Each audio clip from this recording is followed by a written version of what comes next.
Good morning, everyone. It is an honor to stand before you today at the International Conference on Gender Studies and Culture of Gender. My name is Vasiliki Chelidoni and I am a PhD candidate at the Department of Foreign Languages, Translation and Interpreting at the Ionian University in Corfu, Greece. Today, I will present my research on global gender inclusivity challenges adapted to local administrative language needs, a study shaped by the intersection of linguistics, public administration, and social equity. These are the contents of today's presentation. Let me begin by touching on the concepts that frame this research: inclusive communication and inclusive language. These are not just linguistic trends or bureaucratic niceties, they are tools of empowerment. Inclusive communication involves recognizing and affirming the identities and experiences of people from all walks of life. It rejects arbitrary assumptions and embraces language that is respectful, unbiased, and fair. Inclusive language in particular avoids exclusion, makes all social groups visible, and actively promotes respect and equality. Within public administration, this is not just a matter of correctness, but of ethics and functionality. The focus of my research is on the use of inclusive language in administrative documents across 3 countries, the United Kingdom, France, and Greece. These documents, drawn from national public service websites, serve as both linguistic instruments and policy tools. They shape how civil servants interact with each other and with citizens. The questions at the heart of my work are: how do different administrative systems contribute to shaping diversity, equity, and inclusion policies through their use of language? And how can corpus linguistics reveal the most widely used inclusive language practices in its context? To answer these questions, I adopted a corpus linguistics methodology, systematically collecting large volumes of natural linguistic data and electronically processing representative samples of authentic language used within a specific context to objectively identify linguistic and cultural norms. In practical terms, in my corpus-based study, I built 3 monolingual corpora composed of national inclusive language guides extracted from the official website of each respective public administration system. These corpora were systematically processed using the sketch engine software, which allowed for both quantitative and qualitative linguistic analysis. By examining frequency lists and concordances based on the corresponding tools available in this corpus management and text analysis software, I identified core patterns and strategies that reflect each country's approach to gender inclusivity in administrative language.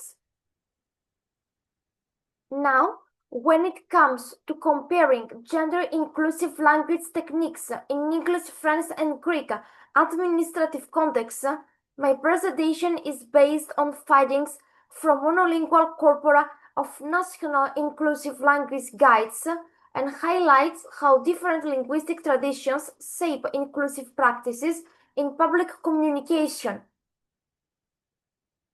Let's begin with English, where the dominant strategy is linguistic gender neutralization. This is the most widely recommended approach in British inclusive language guides, such as the one issued by the UK Home Office Design System, as seen in the slide below. In this framework, gender-specific references are actively avoided. Instead, the focus is on using words that refer to people in general without indicating gender. The guide recommends using gender-neutral pronouns such as they, even when referring to a single individual. For example, Alex Brown has settled status. They have the right to live and work in the United Kingdom. Moreover, terms for people and relationships are also neutralized. Rather than chairman, we say chair, and instead of husband or wife, we might use partner. This approach reflects the structure of the English language, which allows for gender to be removed entirely from many words without creating grammatical conflict. Next, we turn to French, where the strategy shifts dramatically. Here, the emphasis is on linguistic gender feminization.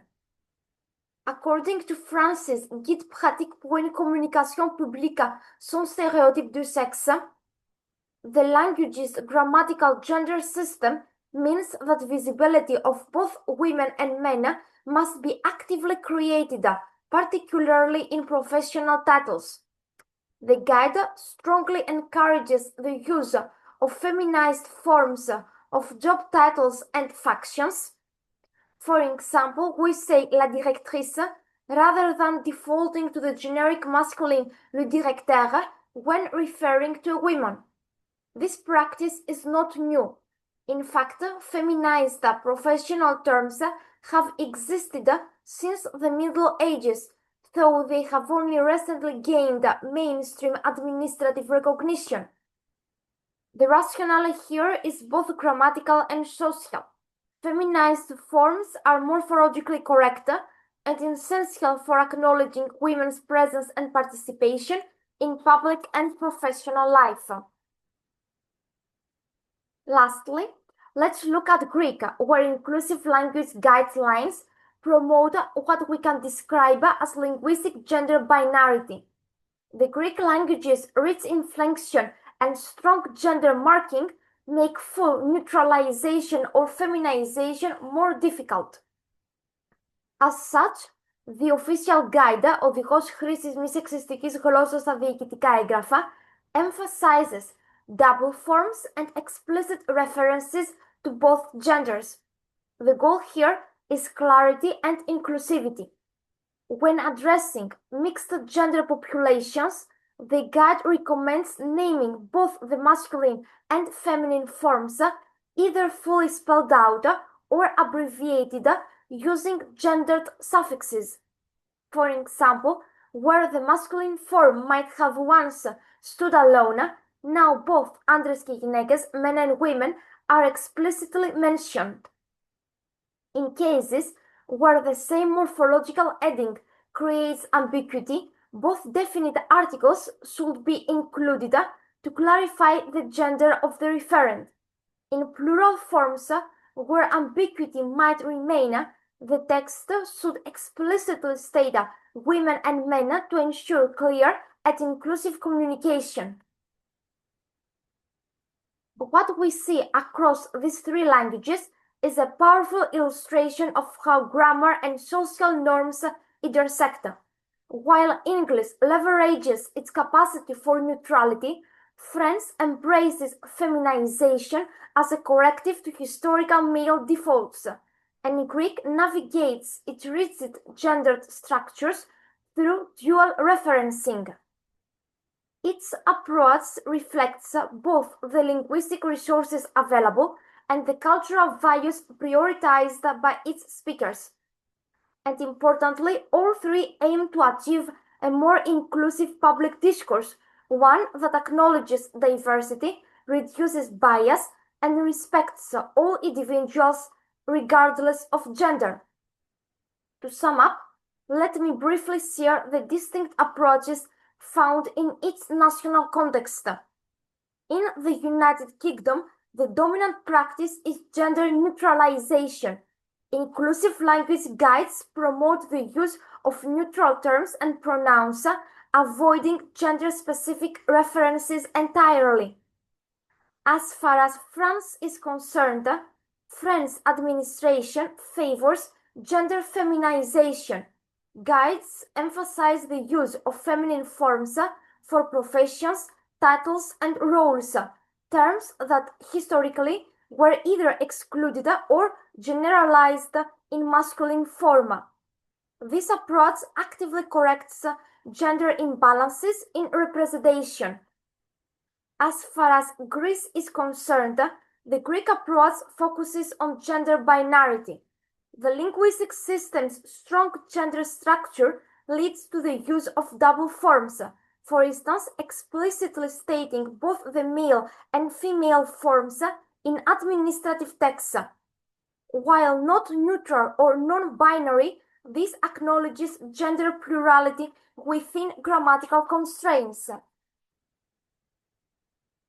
To conclude, this study shows that inclusive language in public administration is deeply shaped by national language structure and cultural expectations.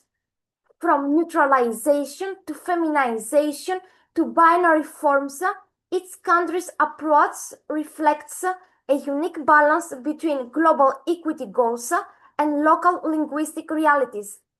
Ultimately, these linguistic practices are more than grammatical choices. They are acts of inclusion or exclusion, clarity or confusion, visibility or invisibility. I hope that this research contributes to the evolving conversation on how language policy can adapt to promote true gender equality, locally rooted yet globally minded. Here are the references for my study, and thank you so much for your time and attention.